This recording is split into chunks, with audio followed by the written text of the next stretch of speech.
Hey, what's up, everybody? Video 44 coming at you another video. All right, so it's been said that the Lakers are interested in Nikola Vucevic, and I'm not gonna lie, I'm also interested. I would have loved to have swapped D'Angelo Russell's $20 million contract for him, since that's what he makes. I don't necessarily want to throw any future equity in, but maybe a second round pick gets it done. I'm not against necessarily second rounders. There will be no first rounders thrown into this if I'm doing things, but I prefer to do it without picks if possible. I think if there's no picks involved, they're probably going to want some young talent. So it's probably going to be Rui and Jalen Hood-Schifino. I'm not extremely excited about moving on from Jalen Hood-Schifino personally, but I think the Lakers have already made the decision to do so. So it's not like I think we realize him as a Laker realistically. I don't think so. I think you move him, and I think you move Rui, and I think you're probably going to have to throw in a second round pick or two to get Vucevic. I don't think the Lakers should do that. I think if you can do it without throwing in the picks, maybe you pull the trigger and consider Jalen Hood-Schifino as the second round pick.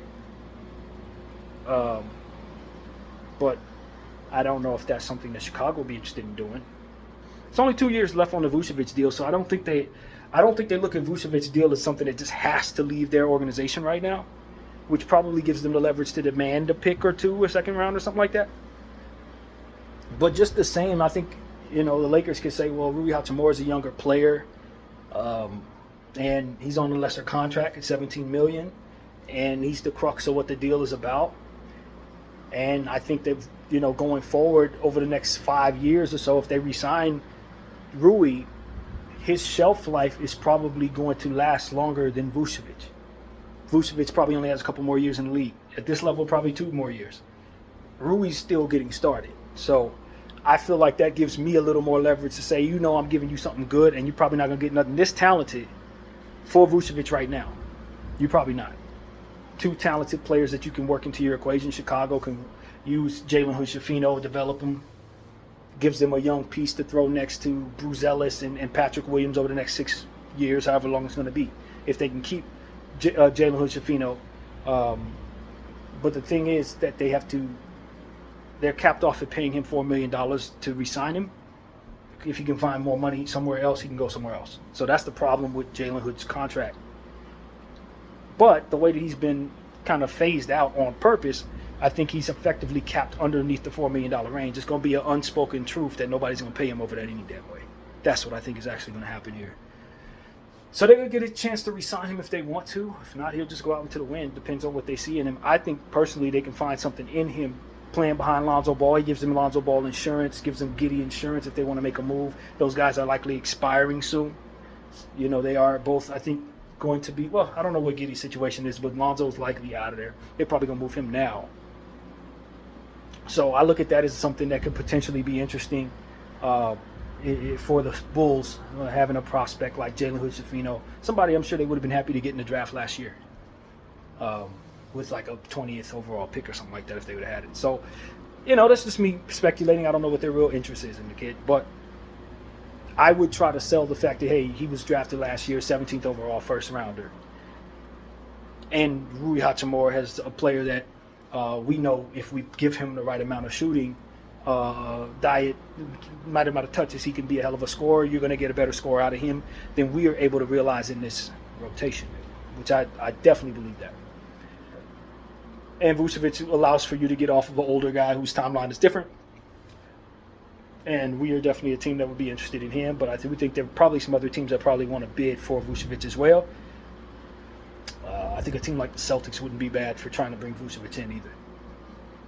Just a name off the top of my dome. So, I look at that situation. I say, hey, man, I brought Vucevic up as somebody we should target well before these rumors came out, maybe about 4 months ago. I said if I had to look at a sweet medium type of player that can give me the size I'm looking for, allow Anthony Davis to focus more on the offensive end or the defensive end, take over some of those offensive responsibilities, allow me to believe I can win games if Bron sits down or AD sits down, and keep my team afloat, give me an easy low post target to dunk to, somebody who's going to definitely crash the boards, has always been a phenomenal rebounder. I think Vucevic just kind of checks a few boxes for me. I don't think he's a very good defensive player, so that's a problem. But next to Anthony Davis's help defense, he's a big enough body and a talented enough offensive player to create problems in theory for some of the more elite, bigger body centers. Now I don't feel like I'm getting pushed around by Steven Adams. He's going to cook Steven Adams on a good night. You know what I mean? Jokic's going to pick up some extra fouls on this dude. And Anthony Davis doesn't have to bang around with Jokic, but he can help him on the weak side to double team for Vooch and make Jokic a passer, which never works. Jokic is a terrible example.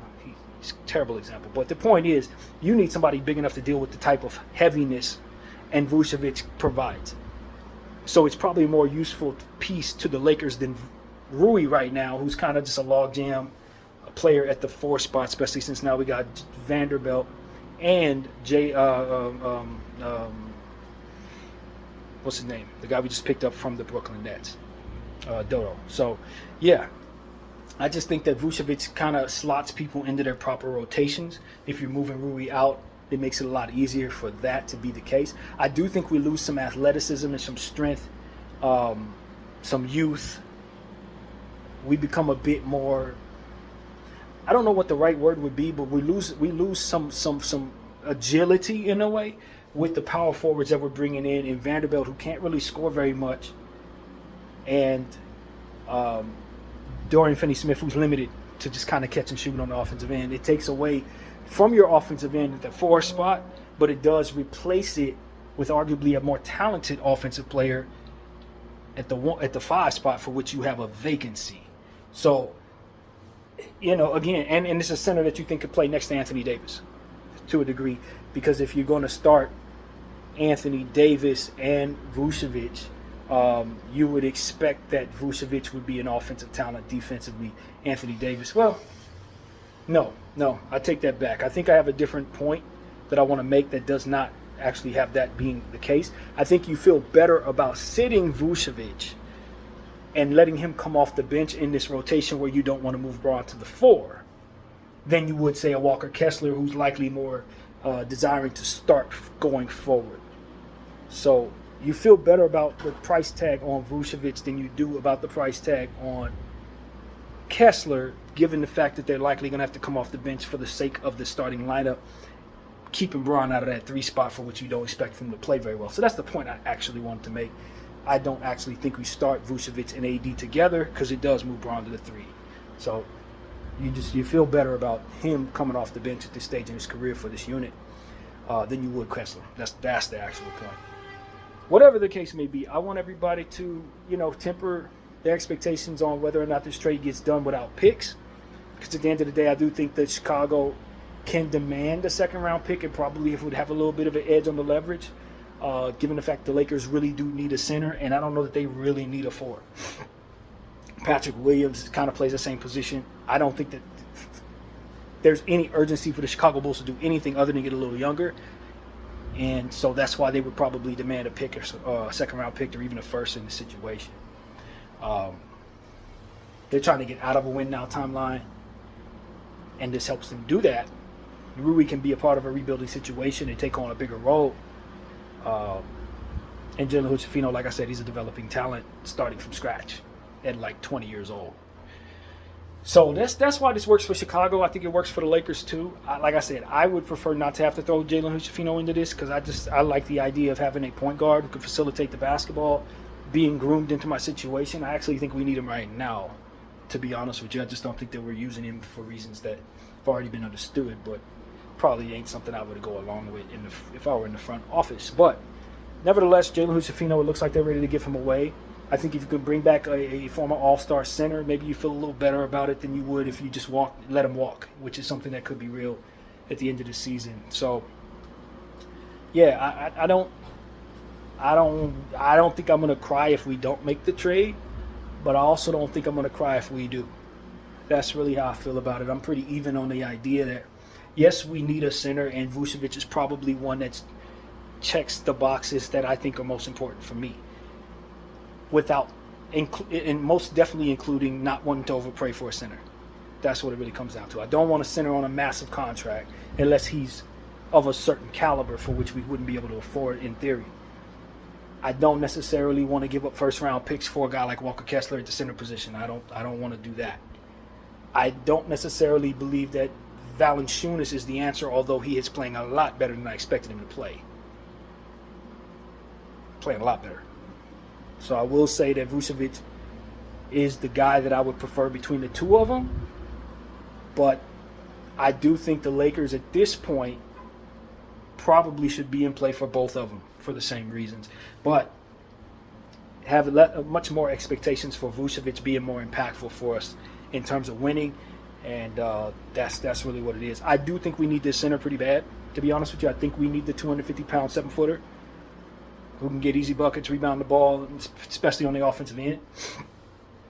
I think Valanciunas is probably more of a defensive guy, but probably less talented overall. I think we understand that he's probably a little less talented overall, and probably less likely to help Anthony Davis on the offensive end, so that Davis can focus more on the defensive end without having to worry about anything forcing him to score 50 points a night or whatever for us to win. So I think Vucevic is overall a better player to have in this situation. I do not think either one of them are the greatest bet to stay healthy. Vucevic has had some severe injury concerns in the past, but he's kind of shaking them off with the Chicago Bulls, more so with the Orlando Magic in the first couple of years of his career. I don't know if they return or not, but I'm definitely thinking they could. So I'm considering that. But overall, man, for me, that's probably a deal that I would be happy to make. I think if all things are equal with Vucevic, that looks like a deal that if that's on the table, I'd probably go along with that. I probably would go along with that. I like that better than some of the other deals that are rumored. Like I said, you obviously would rather have Walker Kessler in a nutshell, but the price is going to, of course, reflect that, and we can't really afford it.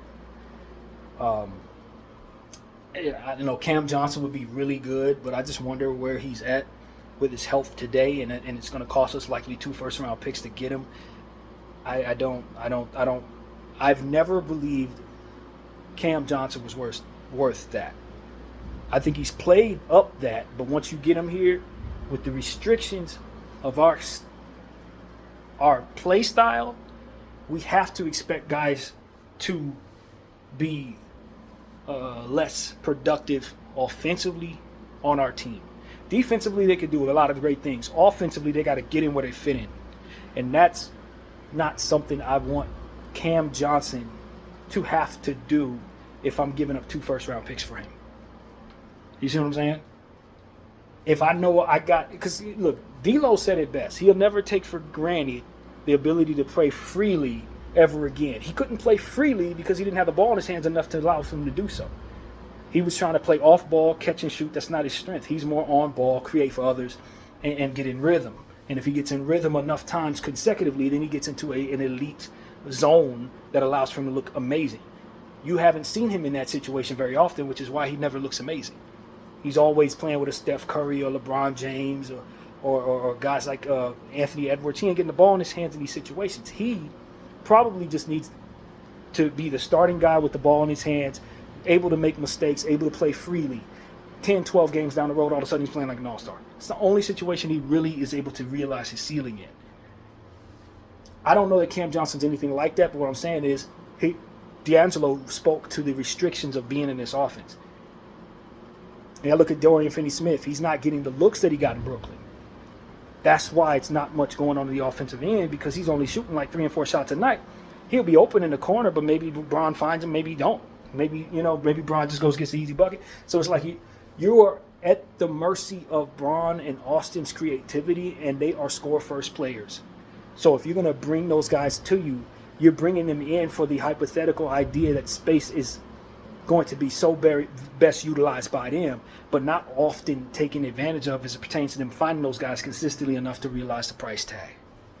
That's the problem. For me, bringing in a guy like Cam Johnson. Love Cam Johnson. Don't love him in this situation.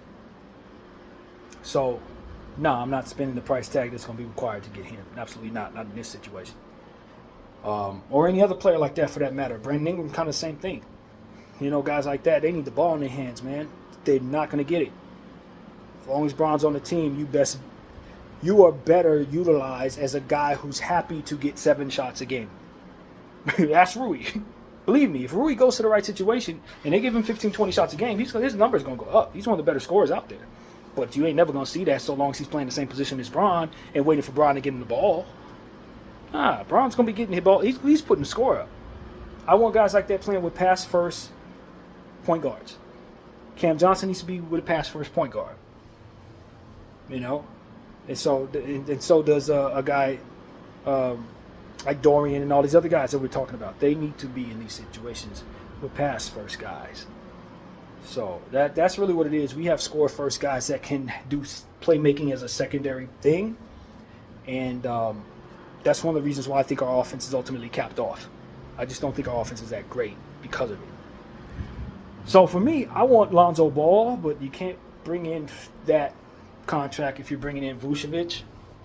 And I don't know that I'm giving up the same stuff for Lonzo that I'm willing to give up for Vucevic.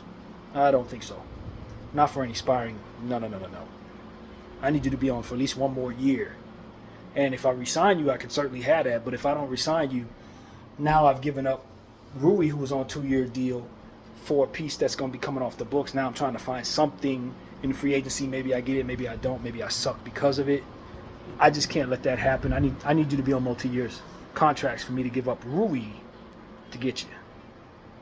So that's my point of view. I want people to just think about the Los Angeles Lakers in a nutshell, to say we made a rant earlier today talking about how we didn't want to give up too much.